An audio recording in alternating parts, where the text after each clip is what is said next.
Olá, muito boa noite. Está no ar mais um Papo Reto com Roberta Dietrich e a gente começa o programa de hoje falando sobre adaptação. Afinal de contas, quantos de nós vivemos a pandemia e nos perdemos no meio dela? Tivemos que conviver com novas realidades na família, no trabalho, tentamos nos conectar ainda mais de forma online, para muitos um grande desafio, e ficamos um pouco perdidos sobre quem éramos, para onde iríamos. E se a gente, nessa escolha de encontrar caminhos, se a gente fez as escolhas corretas. Quantas vezes a gente queria alguém que dissesse para a gente o que fazer, como fazer, ou alguém que já tivesse feito antes de nós, que nos desse exemplos e experiências. E é dentro dessa área da mentoria, ou do coaching, como alguns chamam, que nós vamos conversar hoje.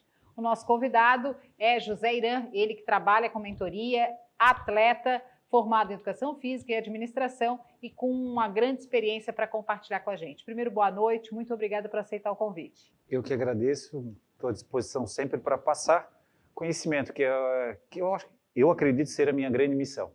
Irã, vamos começar contando um pouquinho da tua história. Você é joinvilense, mas itajaense de coração, né? Se criou em Itajaí. E em um determinado momento, quando precisou escolher o ensino superior, em função até de já jogar voleibol, escolheu Educação Física, né, na FURB, em Blumenau, foi cursar o curso de Educação Física, depois Administração, na Univale. E em que momento você viu que essa experiência no esporte podia ser usada em várias áreas? A minha formação primeiro foi administrador, até porque Itajaí não tinha o curso de Educação Física, eu ainda estava naquele processo de escolhas. E quando eu bateu aquele desejo, que existe em algum momento da nossa vida, aquele desejo grande de eu preciso fazer aquilo que eu amo, porque o que eu amo é o sucesso da nossa vida. E eu optei pela atividade física, pelo esporte. E como eu já vinha sendo atleta durante muito tempo, já estava num processo de final de carreira, e eu queria dar continuidade à questão do esporte, eu optei na educação física em trabalhar com treinamento, com preparação física, enfim, o mundo do esporte. E eu já tinha uma grande história nele, há mais de 15 anos eu jogava, e tudo isso deu uma grande bagagem ao longo depois da minha formação como profissional de educação física. Logo na sequência eu comecei a trabalhar com gestão, porque aí eu aí sim fiz a conexão, né, da administração mais a educação física, que tanto é apaixonante para mim, mas a gestão ela é fundamental para tudo. E a conexão desses dois canais me deu uma possibilidade, uma visão muito mais ampla de que hoje o esporte ele tem várias lições, e cada vez ele vai se modernizando, ele vai melhorando para que você possa ter realmente um caminho diferenciado, tanto para o mercado corporativo, como para a sua vida de uma forma geral, porque o esporte ele tem exemplos assim enormes em todos os segmentos que a gente possa pensar. Irã, eu vou abrir um parêntese nessa nossa conversa e vou voltar um pouquinho mais no menino Irã, na criança Irã, que teve esse contato com o esporte, que foi na escola, possivelmente.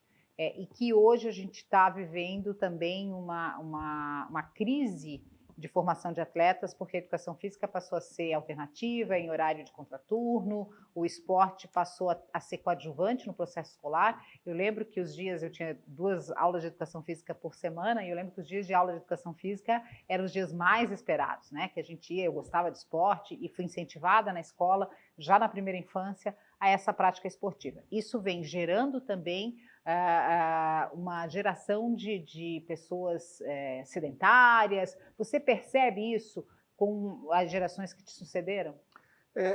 Acredito que a própria pandemia foi um fator que mostrou como as pessoas com comorbidades, como obesidade, né, como a falta de condicionamento físico e doenças provenientes dessas questões da obesidade, que é a diabetes, as cardiopatias, você acaba tendo percebendo que essa geração, principalmente os mais jovens, estão com um grande problema alimentar, e vamos dizer assim que as gerações anteriores tinham uma alimentação muito mais saudável, você tinha muito mais atividade física, e os conceitos que estavam embutidos no esporte, na própria atividade física em si, eles acabaram sendo perdidos, até como você bem colocou, o processo está muito complicado.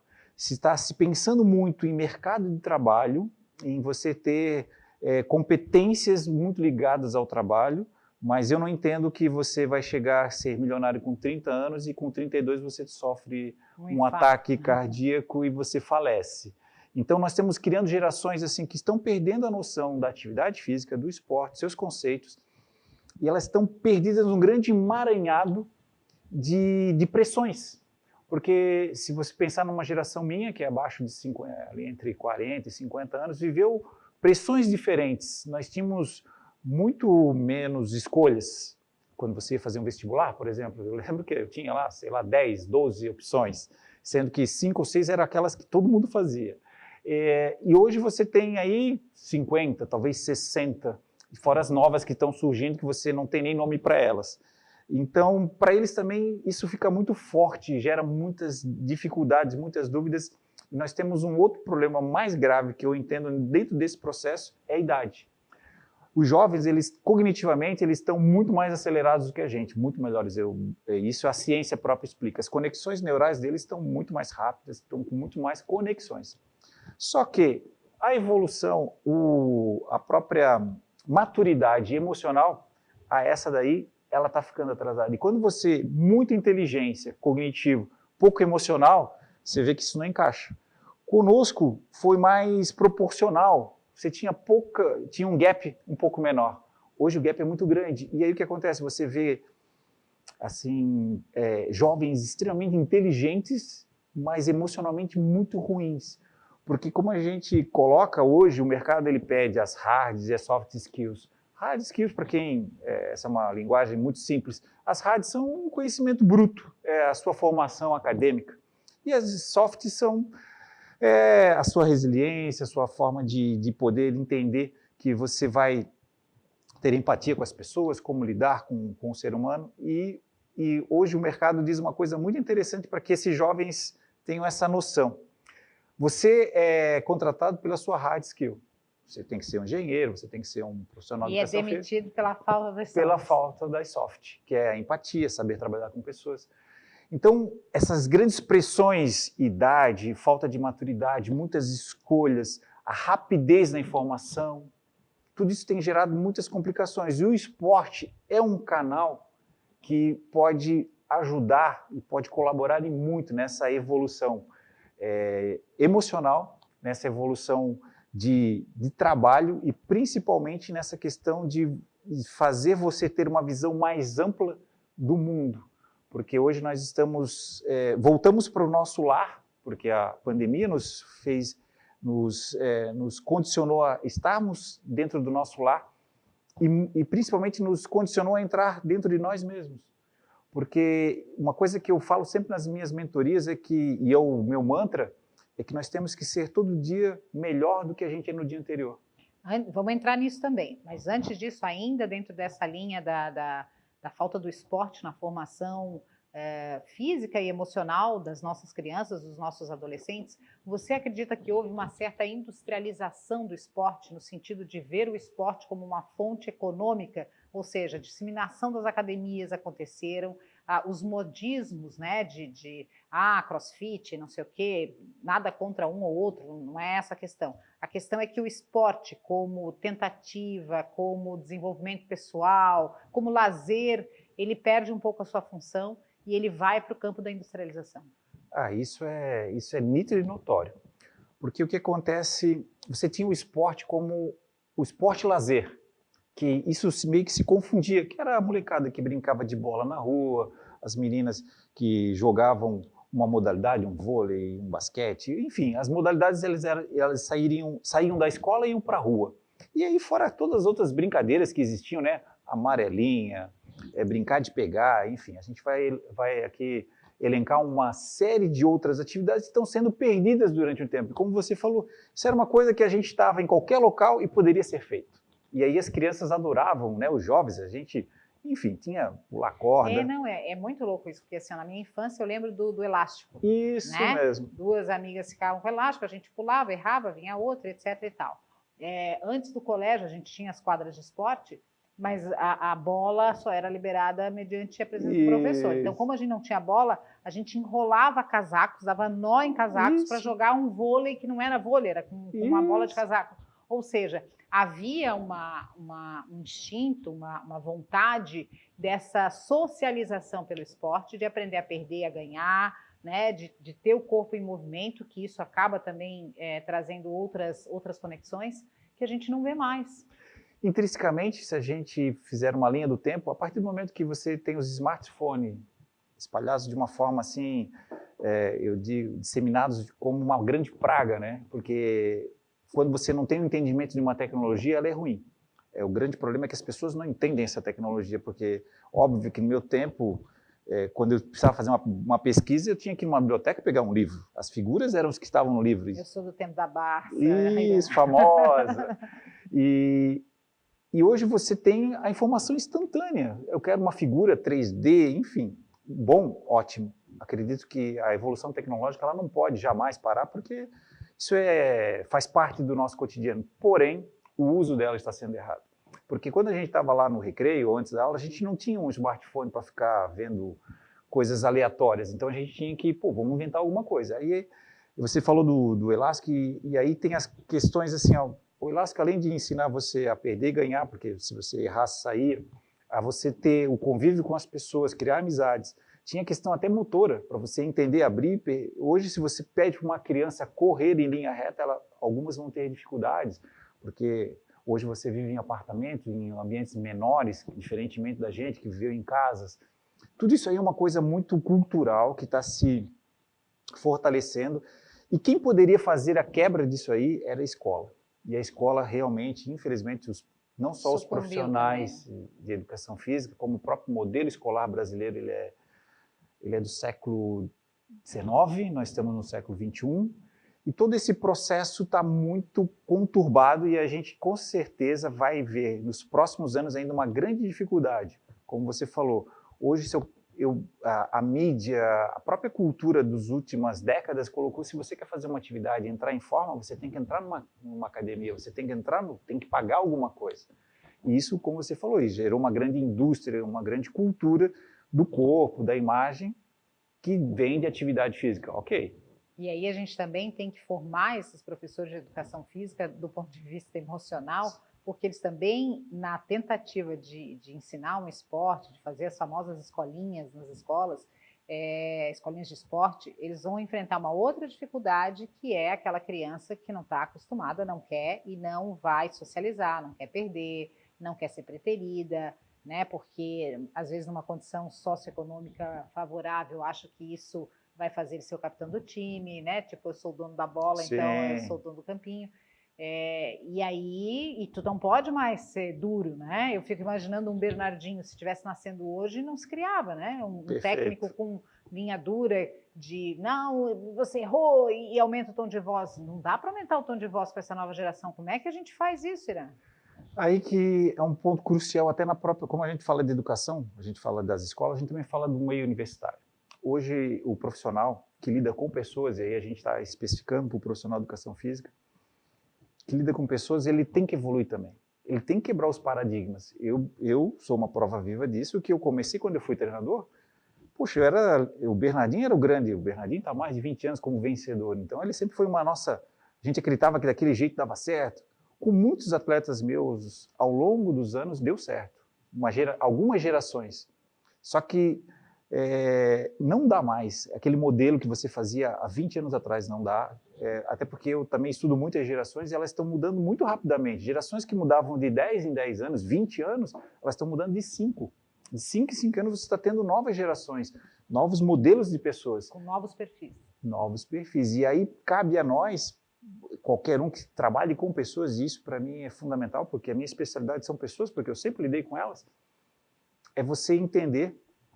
E aí temos aquele detalhezinho que todo mundo fala, mas ninguém faz, que é a empatia. Você tem que se projetar no lugar do outro e olhar com os olhos do outro. Porque aí você vai ter, óbvio, baseado em estudos, e aí você também tem que ter uma boa formação, para entender que as pessoas elas são diferentes. E aí você tem que começar a moldar esse processo. Você tem que ser um grande modelador das pessoas. Como você falou, eu não posso querer que uma pessoa que não tenho a certeza de que vencer ou perder para ela, aliás, que ela tenha a noção de perder e vencer para ela não faz diferença, você tem que começar a entender por que ela pensa dessa forma.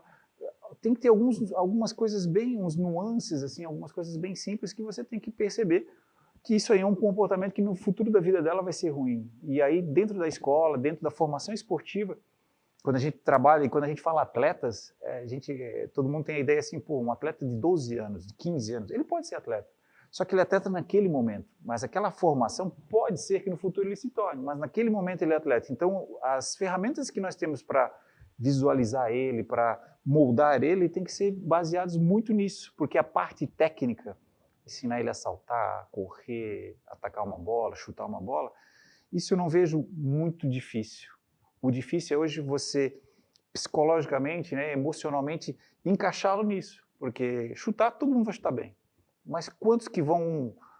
E aí eu dou um exemplo muito que todo mundo consegue visualizar, é um pênalti. Quem que bate o pênalti com certeza que vai fazer o gol? E ele não vai errar. A gente conhece vários aí atletas que dificilmente vão errar, porque emocionalmente ele é uma pessoa extremamente preparada e tecnicamente ela é muito boa. E isso é a fórmula do sucesso. E aí a gente vai usar todo esse conhecimento do esporte, né, aplicado para a questão da mentoria. Mas calma aí, toma uma aguinha, a gente volta já já para falar um pouco mais com José Iran, ele que trabalha com mentoria, que vai nos ajudar a ampliar nossa mente para essa pós-pandemia, né? E quantos bloqueios emocionais nós vivemos. Tem como desbloquear? Conto já.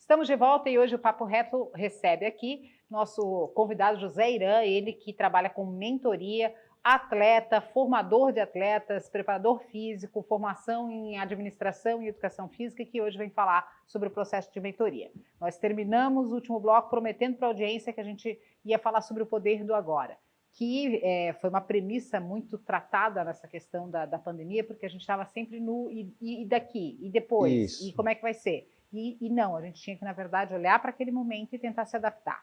Queria que você falasse um pouquinho das ferramentas disponíveis e possíveis para que isso aconteça.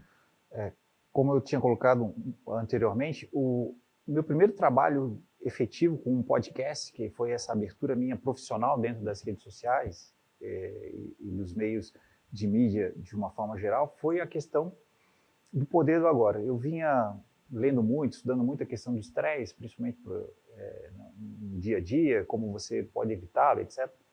E eu comecei a entender uma coisa que é muito, novamente se potencializa dentro desse nosso novo modelo de vivência, que é a ansiedade. A ansiedade é o grande mal desse século. De tantos males que nós temos, a ansiedade é um gravíssimo. E essa ansiedade, ela desencadeia várias outras coisas muito ruins.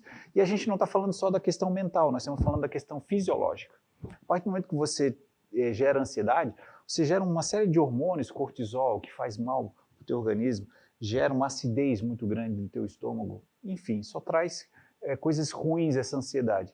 Por quê? Porque nós vivíamos numa velocidade que a gente estava agora aqui conversando e já estávamos com a cabeça, pô, depois do almoço, o que eu vou fazer à noite, final de semana? E a vida, e as pessoas ao seu redor ali, né? Você tentando resolver poucas coisas presentemente. Ou você estava assim, poxa, eu podia ter estudado mais na semana passada, eu podia ter feito mais, que é o estresse do passado. Então, você vivia em dois mundos, passado e futuro, e o teu presente ele ia discorrendo. E você parece que isso ia andando junto, e você nunca chegava aqui, e você não pode transformar aqui. Então você ficava, ansiedade, depressão, todos esses males foram justamente por isso, por você não entender que onde você pode fazer a diferença é agora, nesse segundo, nesse minuto, nessa hora. O que acontece? Aí eu vou dar algumas sugestões para as pessoas trabalharem o poder do agora, que é o poder de você utilizar tudo que você pode no dia de hoje, na hora de hoje, enfim, no hoje. Quando as pessoas acordam, a primeira coisa, vou falar alguns erros e o que você deve mudar. Erro. A grande parte das pessoas acorda, nem está com o olho aberto, já vai no smartphone, vai no celular, vê lá a rede social, vê isso, quem curtiu, quem não curtiu. Minha culpa, faço minha culpa, minha máxima culpa, assumo, eu. Problema porque você ali, se tiver uma notícia legal, ok, senão já vai gerar uma ansiedade que você está esperando aquilo, etc. Erro número 1. O que você deve fazer? A primeira coisa que você deve fazer quando você acorda, você deve levantar e agradecer. Agora, faça 3 agradecimentos, pequenos agradecimentos, porque tenho certeza que todo mundo tem o que agradecer. 3. Por quê? Porque automaticamente a gente libera uma parte do cérebro que vai dar dopamina, que é um hormônio de prazer, ocitocina, que também é chamado hormônio do amor. Tudo isso aqui vai liberar, vai te deixar, vai diminuir a possibilidade de ter estresse, ansiedade. Então você já vai se munir de um remédio, entre aspas, um remédio nosso, de acalmar. Você já vai chegar, ok. Aí essas pessoas vão fazer vão escovar o seu dente, vão lavar o seu rosto, enfim, vão no banheiro. E aí essa pessoa está lá no banheiro, cara, às vezes ela está escovando o dente e está pensando assim, meu Deus, muito automático. Aí ela está criando situações que ela vai fazer. Não. Se concentra no teu dente, em limpar o seu dente. Se concentra em lavar o seu rosto, em pentear o seu cabelo. Aproveita aqueles segundos, aqueles minutos. Você vai tomar um café. Aproveita o café. Seu café é 10 minutos, mas eu estou atrasado. Acorda meia hora mais cedo. E desfruta aquele café com as pessoas que você gosta. Com seu filho, com sua mulher, com seu esposo, enfim, com as pessoas que estão ali. Cara, 2 minutinhos de conversa. Outra coisa, não liga a televisão. Por quê? Não liga a televisão, que eu digo para notícias ruins. Porque nós somos o que nós se alimentamos. Então, se você de manhã toma um bom café da manhã e vê um programa legal, como o seu, pega coisas legais, positivas, ele já sai dali carregado. Dá para dormir comigo, né? No bom sentido. Isso mesmo. Antes de dormir, dá para assistir o Papo Reto. Isso. Então, são coisas legais de você se consumir, porque dali você sai, e você sai muito mais preparado. E uma última dica que é muito importante quando você vai para qualquer ambiente hostil, e quando eu falo hostil, nossa vida é hostil, né? Porque você tem trânsito, você tem entregar o seu filho numa creche, num jardim, numa escola, enfim, todas essas situações. Quando você vai para o embate, respire. Pare, respire 60 segundos. É impossível que você num carro, onde você parar antes de entrar, você não respire, consiga entender a sua respiração, 60 segundos que você vai baixar o seu batimento cardíaco, você vai oxigenar o seu cérebro e você vai dar respostas melhores às situações que você vai ter. Porque uma das situações, desculpa, Roberto, que eu também trabalho demais é a inteligência emocional. E é bom a gente tocar nisso, porque parece, receitinha pronta, a gente funciona, tá? Eu sou jornalista há mais de 30 anos e ao longo dessa carreira, por muitas vezes eu encontrei pessoas extremamente nervosas para enfrentar uma entrevista, né? Meu Deus, mas onde é que eu ponho a mão? O que eu falo? Como é que eu faço? Eu sempre brinco assim, são 2 dicas simples, né? Descobrir onde coloca a mão, né? E aí se você tem uma mesa de apoio, coloca, se não, gruda os antebraços não é? E segura a mão, porque senão daqui a pouco tá falando que nem boneco do poço. Isso. E a outra é respirar. Respirar. O oxigênio entrando faz a tua respiração cadenciar, você acalma o coração, respirar. E isso vale para tudo, né? E a gente realmente não está respirando. Eu mesmo me pego muitas vezes, até por conta que falo muito e tal, passou 1 minuto quase eu não respirei. Isso. Sabe? Eu tinha um professor de academia que ele dizia que eu era a Miss Apneia, porque fazia as coisas e não respirava. Mas é justamente uma ansiedade, um processo que a gente precisa mudar o mindset, né? É uma outra palavrinha bonitinha, justo. Mas é realmente mudar a forma de olhar para a sua atividade, para a sua rotina, porque volto a dizer aquilo que a gente falou lá no começo. Isso. A constância, né? A constância. E aí temos várias literaturas interessantes para quem gosta de ler, tem o Poder do Hábito, e a gente sabe que isso não precisa nem escrever, porque um atleta é feito de hábito. É feito de constância. Como você falou, não adianta, e aí sai para tudo, e isso é muito enfático, não adianta hoje eu levantar 500 quilos, né, e ficar 2 semanas sem levantar nada, em termos de peso, ou fazer uma atividade hoje intensamente de 2 horas e ficar 1 mês sem fazer nada. Eu preferi fazer 10 minutos todo dia do que não fazer uma vez só 2 horas, enfim. Constância, hábitos, e aí nós temos hábitos, e é importante você entender que alguns hábitos nossos, todo hábito gera uma recompensa, e essa recompensa ela pode se traduzir numa coisa boa ou ruim, né? A questão do açúcar.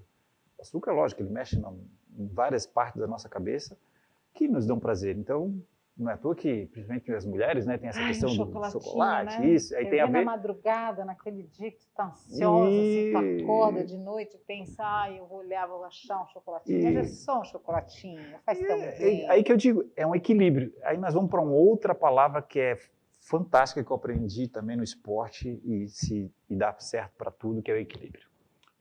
Mas eu não posso comer esse chocolate porque eu vou ficar com uma consciência pesada. Então, você já está pensando lá na frente, não está vendo agora. Desfruta daquele chocolate. Show, vai estar. Depois, você teve a consciência que foi prazeroso, depois você vai dar uma caminhada, no outro dia vai continuar fazendo sua atividade física, porque a recompensa, ela é instantânea, se tornou um hábito. Agora, se toda vez que você tiver um problema, você tiver que criar um hábito ruim, que seria comer uma barra de chocolate inteira, óbvio que isso vai dar um problema no futuro. Irã, eu queria até compartilhar com a nossa audiência uma experiência pessoal. Eu acabo de emagrecer 20 quilos. E agora, em plena pandemia, né? Na verdade, começou a pandemia, eu aumentei o meu peso, né, nos primeiros 5, 6 meses da pandemia. E cheguei num momento, eu brinco sempre que a minha alma é loira e magra, né? Então, às vezes, eu tô no corpo errado, né? Então, loira a gente resolve com um bom cabeleireiro, e a minha genética, eu sou loira mesmo de nascimento, mas né, o corpo, depois de 4 filhos e depois dos 40, já não corresponde mais à sua alma. Então, a gente tem que fazer uma força para chegar nisso, por conta de saúde, por conta de autoestima, por conta de satisfação pessoal. Entendedores entenderão, sabem muito bem do que eu estou falando. E o que foi a chavinha que virou, né? Como é que eu consegui? Primeiro, admitir que eu não conseguia sozinha. Foi um passo muito importante. Segundo, procurar ajuda. Eu procurei uma terapeuta, né? Alguém que foi uma mentora para mim, né? Que usou, me fez refletir sobre algumas posturas. E procurei uma endocrinologista, uma médica. Olha, eu estou acima do meu peso, eu preciso emagrecer, eu não estou conseguindo. O que a gente dispõe hoje da medicina, das possibilidades. Então, ela me receitou um remédio para minha ansiedade a chave foi um aplicativo. E aí o celular, né, as coisas boas. Isso. Um aplicativo, até vou divulgar ele aqui, é MyFitnessPal. É My, né, M-Y, Fitness, como a gente escreve, e Pal, P-A-L, tá? MyFitnessPal.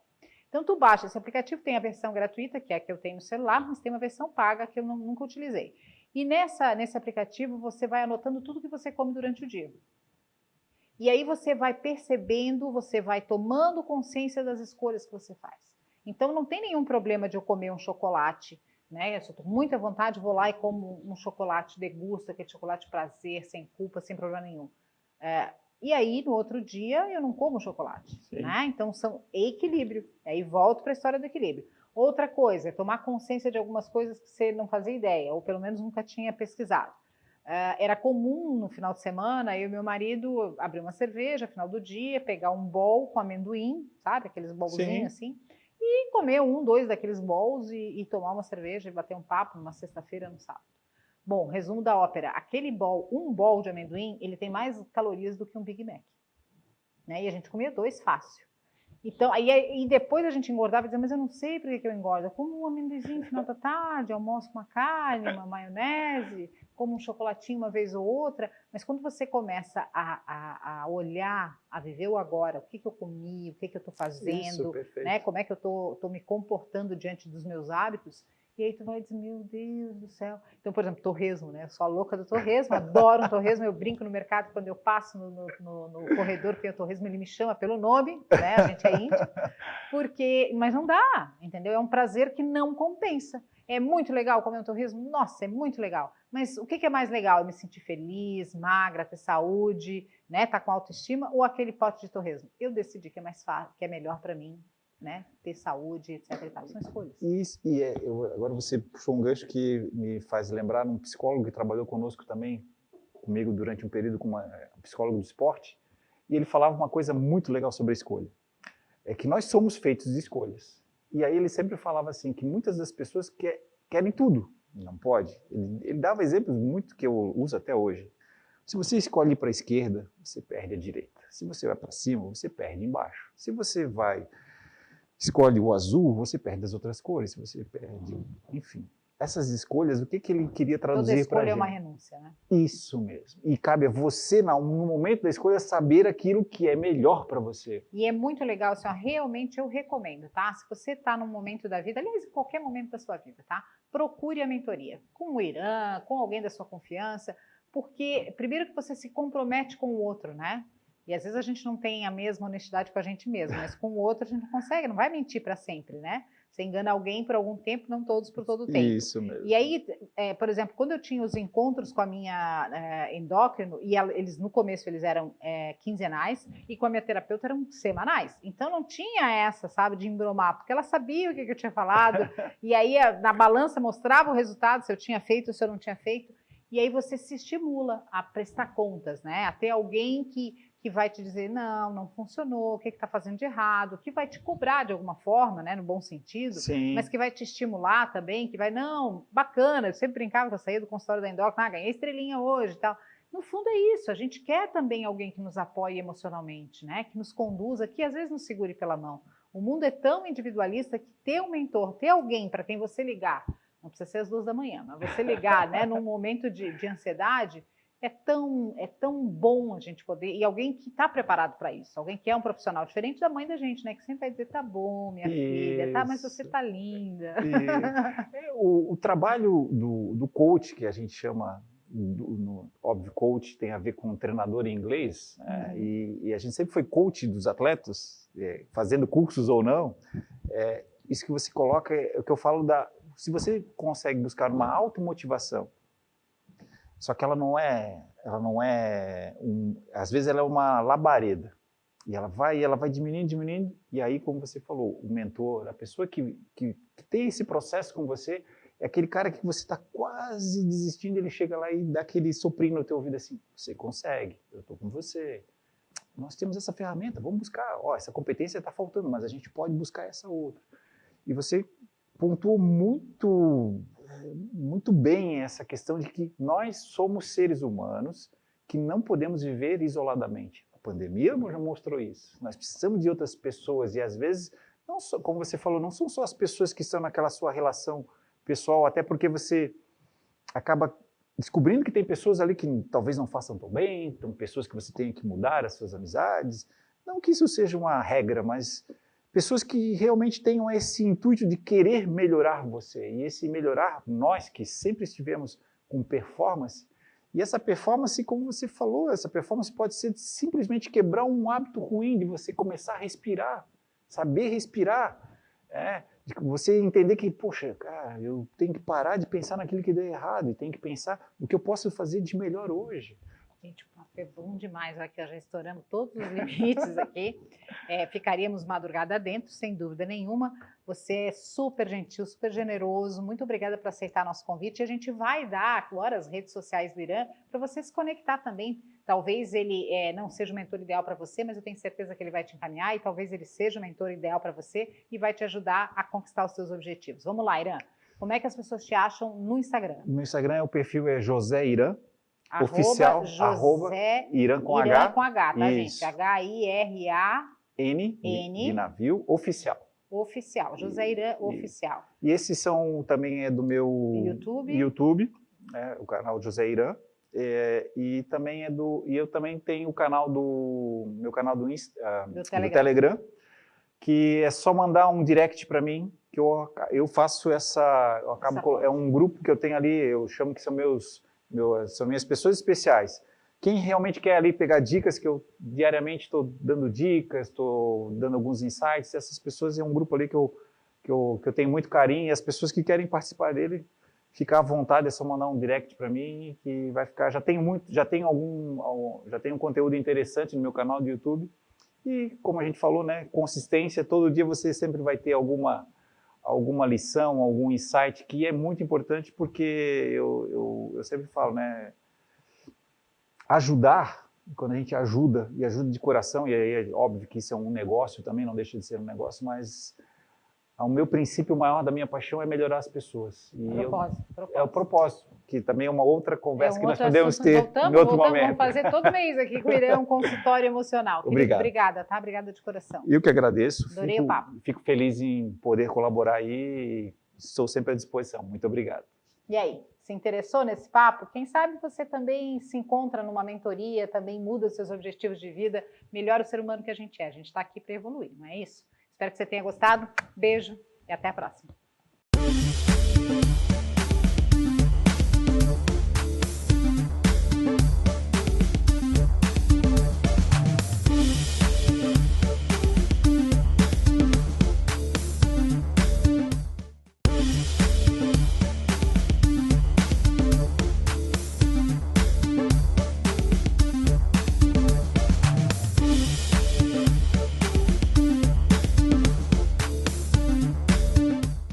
Estamos de volta, esse é o Papo Reto com Roberta Dietrich, hoje falando sobre mentoria. Nosso convidado é José Irã, ele que foi atleta, foi técnico, tem formação em administração e educação física e que hoje fala sobre esse trabalho de ser mentor. Bom, a gente falou no primeiro bloco de toda a importância da educação física e do esporte para a preparação emocional e como as lições que o esporte traz podem ser aplicadas na vida corporativa e na vida pessoal. Depois dessa experiência sua como atleta e depois como treinador, você, enfim, vê uma possibilidade profissional de, fazendo o que ama, aplicar todo esse conhecimento para ensinar pessoas. Foi a partir daí que começou essa tua formação? Isso. Eu comecei a entender que grandes lições do esporte, eles servem para tudo, tanto para a área corporativa como para a tua vida pessoal. E eu comecei a fazer criar métodos, criar linhas de trabalho onde eu poderia estar trabalhando todos esses conceitos do esporte que me deram ao longo da vida e que cada vez mais ficam evidentes, ter algumas referências também nesse mundo esportivo, porque hoje você vai ver vários atletas, ex-atletas, trabalhando também com motivacional, apesar de eu entender que uma palestra motivacional, um conceito motivacional, para mim é muito relativo. Eu acredito muito na automotivação, por isso que a mentoria caiu muito bem para mim, porque eu não posso estar com um atleta gritando ou incentivando ele toda a partida ou todo o jogo. Ele tem que buscar essa automotivação, eu tenho que dar momentos de motivação para ele. Enfim, com todo essas minhas ferramentas desse processo que eu aprendi ao longo do tempo com o esporte, eu comecei a trabalhar, né? Na pandemia eu tinha meus processos, antes da pandemia eu tinha todo um processo de palestras, né? Que é formação de equipes, porque eu entendo que hoje principalmente para o mundo corporativo, se você não tem uma equipe boa, você não vai atingir os objetivos, porque os objetivos eles têm que ser comuns, as pessoas podem ser diferentes e vão ser sempre, mas o objetivo tem que ser comum. E no esporte é muito assim, você vai ter vários tipos de jogadores, atletas, comissão técnica, mas o objetivo é um só, é vencer um campeonato, é vencer uma Copa, uma taça, enfim. E com a pandemia veio aquele grande processo de mudança, aquele choque que deu para todos, né? A gente começa a repensar muitas coisas. Você precisou se reinventar. A reinvenção, até eu entender que esse processo digital vem e fica, não volta mais, mas a gente vai também, naturalmente, retornar para alguns processos presenciais. Eu entendo que, poxa, busquei algumas ferramentas de coach, só que a mentoria caiu muito bem para mim. Pois é, e aí eu quero até esclarecer para a nossa audiência, você se coloca, né, como um especialista em mentoria, como um mentor. Qual é a diferença básica entre mentoria e coaching e por que você escolheu a denominação de mentoria? Isso, o coach ele tem como dever básico buscar informações suas e você criar o seu caminho. Você automaticamente... Você busca tudo que você tem, ele vai instigando você a buscar as suas dúvidas, a discernir essas dúvidas, a elucidar essas dúvidas e vai numa construção com algumas ferramentas que vai mostrar algumas coisas que estão escondidas para você. Quanto à mentoria, eu posso usar, o mentor ele pode usar os seus exemplos e guiar essa pessoa, dar exemplos mais objetivos e aí eu acredito que diminui alguns caminhos. A gente brinca no esporte que tem o caminho das pedras, né? E muitos de nós passamos por esses caminhos. E aí, quando a gente pega uma mesma pessoa que são caminhos semelhantes, algumas pedras você pode tirar ali do caminho e deixar um pouquinho mais fácil para ele atingir o objetivo com mais rapidez. E aí, quando eu percebi que, poxa, eu gostaria muito de mostrar as minhas qualidades, as minhas histórias, que com certeza ajudariam muito esse atleta, esse empresário, essa pessoa comum, até se tu permitir, tem uma passagem minha da mentoria que ela foi decisiva para que eu escolhesse a mentoria e eu entendesse que eu era capaz disso. Em Itajaí existe uma associação chamada Nadar que que trabalha com nadadores, atende o público, enfim, com várias atividades aquáticas. E eles criaram um programa que era o Nadar na Medida, que eles pegaram lá 10 pessoas obesas, que realmente estavam muito fora do peso, e deram várias atividades para elas, né? A questão do profissional de educação física, o nutricionista, o fisiologista, enfim, todo um aparato que eles tinham 9 semanas para perder peso. E eu pedi assim, cara, eu quero ser o mentor deles, eu quero trabalhar com mentoria deles. E eu nunca tinha trabalhado com mentoria de pessoas relativamente comuns para perda de peso, mas eu comecei assim, esse é o meu grande desafio, porque eu trabalho com atletas, e atletas querem resultado, eles querem um resultado. E foi muito legal, porque foi muito desafiante para mim, e ao final das 9 semanas, todos eles perderam peso, a pessoa que mais perdeu 17 quilos, e os depoimentos do feedback que eu tinha que apesar deles fazerem atividade, mexerem na alimentação, o que fez a diferença para eles foi a mentoria de mudar a cabeça deles, de ressignificar muitas coisas que davam esse problema, até porque muitos dos nossos problemas que a gente vive e a pandemia potencializou demais, que nós temos grandes e pequenas travas na nossa cabeça que fazem com que um cara na questão fisiológica, sendo iguais, corra abaixo de 10 segundos e outro que não consiga correr abaixo de 10 segundos. Porque, óbvio, existe um limite físico para algumas coisas, mas grande parte das outras é o mental, que te trava, que te sabota. Aí nós vamos falar de crenças limitantes, vamos falar de autossabotagem, vamos falar de falta de motivação, vamos falar de um processo de depressão que as pessoas estão indo muito forte e a pandemia, novamente, repito, potencializou demais. E essas ressignificações, esses caminhos novos que a gente tem que buscar dentro da gente, porque nós que fazemos a diferença. Hoje eu vejo um mundo muito reclamão, muito vitimista, terceiriza os problemas. Não, a culpa não é minha, é sua. Não, ele é assim por causa dele. E a gente acaba perdendo o controle das nossas vidas. Dentro desse programa do pessoal perder o peso, que eles perderam o peso, no primeiro dia eu peguei um caderno em branco e dei para cada um deles. E um caderno estava escrito assim, ó, a partir do dia de hoje você escreverá a história da sua vida. Porque eu brincava que muitas dessas pessoas deram o caderno para outras pessoas escreverem.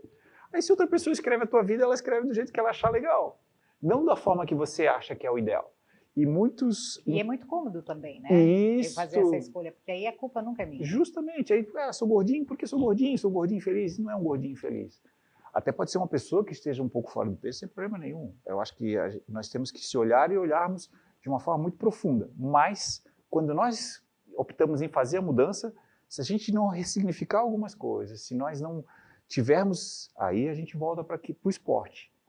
Se você, a cada dia, não fizer 1% melhor do que você fez no dia anterior, se a cada dia você não se entender que você pode, e o esporte é muito disso, aquele cara que, poxa, corre 100 metros, como a gente colocou, em 10 segundos, ele quer fazer 9,9, ele tem que treinar mais, ele tem que quebrar coisas dentro que as pessoas jogam. Hoje a gente tem eu brinco, né, que é um grande câncer que assola a humanidade, que é as redes sociais. As pessoas não entendem elas. Serve para fazer negócio. Como eu digo, a tecnologia é maravilhosa. Quando ela serve para fazer negócios, quando você acha pessoas que você não encontrava há muito tempo. Enfim, tem várias... Só que, ao mesmo tempo, quando aquilo ali acaba sendo a sua vida, aí eu brinco que você cria avatares. Aí você cria o seu avatar. E aquele avatar sempre é bonitinho, sempre está feliz, não tem problema. Então, enfim, não precisa, parece que o mundo é perfeito dentro daquele complexo que é um mundo virtual, como o próprio diz, né? Virtual, ele não é real. Não, e como é bom, né, tu viver nesse mundo, porque aí você usa filtro, você não precisa se preocupar, né? Você os problemas do teu corpo, da tua mente, você apresenta, mostra aquele retrato que lhe convém. Né? Isso mesmo. E aí não encara os problemas, porque quando você não admite, o primeiro passo para qualquer mudança, o primeiro é admitir, né? Isso. E as pessoas estão muito... A mudança ela é fundamental. E é um processo que eu brinco que dói, mudar dói, só que é uma dor que gera um grande resultado. E eu brinco que eu sempre trabalhei com resultados. E o resultado ele pode ser qualquer resultado, mas qualquer resultado que você almeje, ele tem uma parcela de esforço. Eu brinco assim que a palavra, quando você faz sacrifício, a própria palavra sacrifício, ela denota sagrado. Então, se você quer algo muito bom, você vai ter que ser um sacrifício, e isso, por ser um sacrifício, ele é sagrado. Então, você tem que cumprir aquilo ali com bastante honradez. E as pessoas estão nesse nosso mundo caótico, onde as oportunidades elas aparecem muito e você nem sempre está preparado. E no esporte isso eu aprendi ao longo da vida. E o esporte ele foi sempre muito fatídico nisso aí. Ah, poxa, apareceu a oportunidade. Pô, se você não está preparado para aquele dia jogar, a oportunidade estava ali, o adversário perdeu 3 atletas. Cara, ele pode perder 4, 5, você vai perder o jogo. Ah, mas pô, os melhores não estavam. Ah, você não se preparou para jogar com os melhores. Então, se você não está preparado para jogar com os melhores, se vierem os piores ou os menos melhores, não vai acontecer nada. Você vai perder porque você não aproveitou, você não se preparou para a oportunidade. Agora, quando nós estávamos preparados para qualquer adversário que viesse à nossa frente, podia ter contratado mais um, podia ter contratado mais 2, nós venceríamos. Porque a gente estava preparado para a oportunidade. As pessoas hoje, elas pensam assim, falando especificamente do jovem, terminei a faculdade, eu vou para uma pós-graduação, vou para o mercado de trabalho, me contrato. 3 meses depois eu era um assistente, eu tenho que virar um gerente. 6 meses depois eu viro um subdiretor. 1 ano depois do diretor, ele espera que em 1 ano e meio ele seja dono da empresa. E as coisas não funcionam dessa forma. E aí nesse caminho, existem as desistências. Por isso que poucas pessoas chegam no ápice para ser um atleta. Porque o mundo todo mundo, quem não quer ser um Cristiano Ronaldo, quem não quer ser um Neymar, quem não quer ser, apesar de eu não gostar muito dele, mas quem não quer ser um grande atleta de qualquer modalidade, ser uma pessoa famosa. Mas eu sempre coloco um sentimento, uma visão que é o seguinte, quando você vê pessoas de sucesso, e aí eu estou falando do esporte, do mundo empresarial, é como um grande iceberg. Você só vê a pontinha dele. Então você vê ali sucesso, fama, dinheiro, vida boa. Só que a parte de baixo, que fica depois da lâmina do mar ali, é a parte maior. E aquela ali está resiliência, passar fome, passar dificuldade.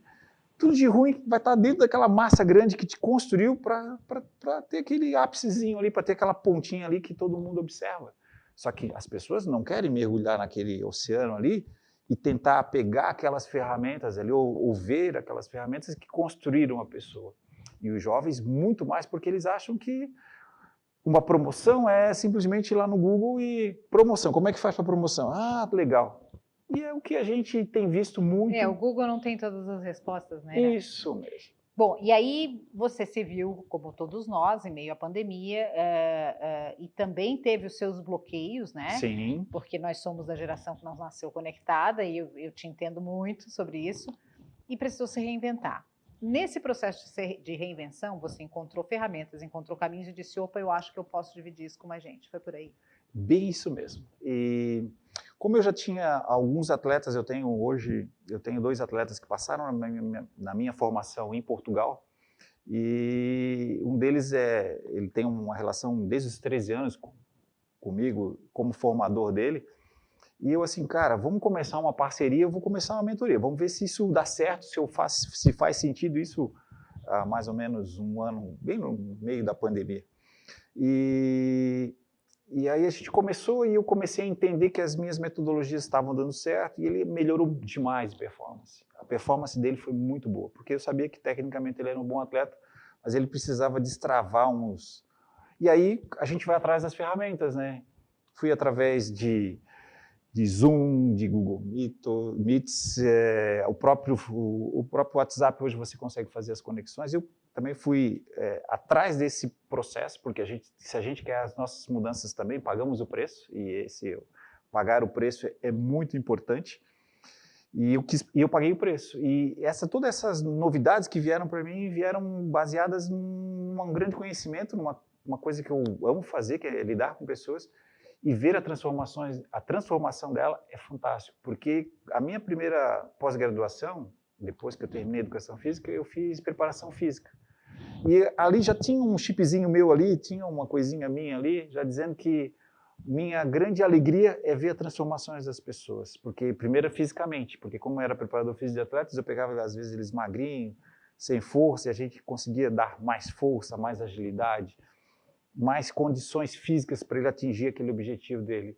E depois essa minha migração naturalmente foi para a questão psicológica que eu trabalhava também, porque quando você trabalha físico, infelizmente, eu digo felizmente, a gente não tem como dissociar a mente do corpo, isso os gregos já falavam, e há mais, sei lá, de 2.000, 3.000 anos, e continua da mesma forma.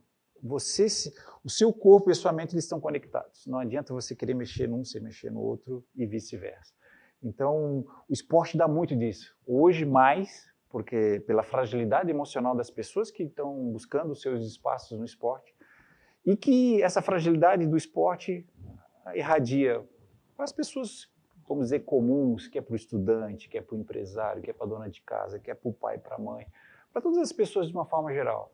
Como você colocou muito pontual, a pandemia ela quebrou muitos paradigmas, ela criou várias outras situações que você não estava percebendo, que estavam acontecendo e que não fazem mais sentido quando você dá um break. Eu procuro sempre ver as coisas boas de ambientes ruins ou de coisas ruins, e a pandemia trouxe isso, a reflexão. E dentro desse meu trabalho, e agora hoje eu tenho trabalhado muito com as minhas redes sociais, com o meu canal de YouTube, enfim, eu tenho um canal de Telegram, usando esse grande emaranhado de processos virtuais que ajudam demais, que são ferramentas que, bem colocadas, bem trabalhadas, eu busco espalhar esse meu conhecimento que eu tenho, ajudar as pessoas. Tem o primeiro podcast que eu inventei, que pediram para que eu fizesse tal, eu usei uma coisa que eu vinha vendo, escutando e sentindo há muito tempo, que é o poder do agora. Vamos falar desse poder do agora no próximo Podemos. Dá mais uma paradinha, mais uma respirada. Tá bom o papo, né, gente? Você não vai sair daí. Óbvio que a gente volta rapidinho para falar sobre o poder do agora. Já parou para pensar nisso? Volto já.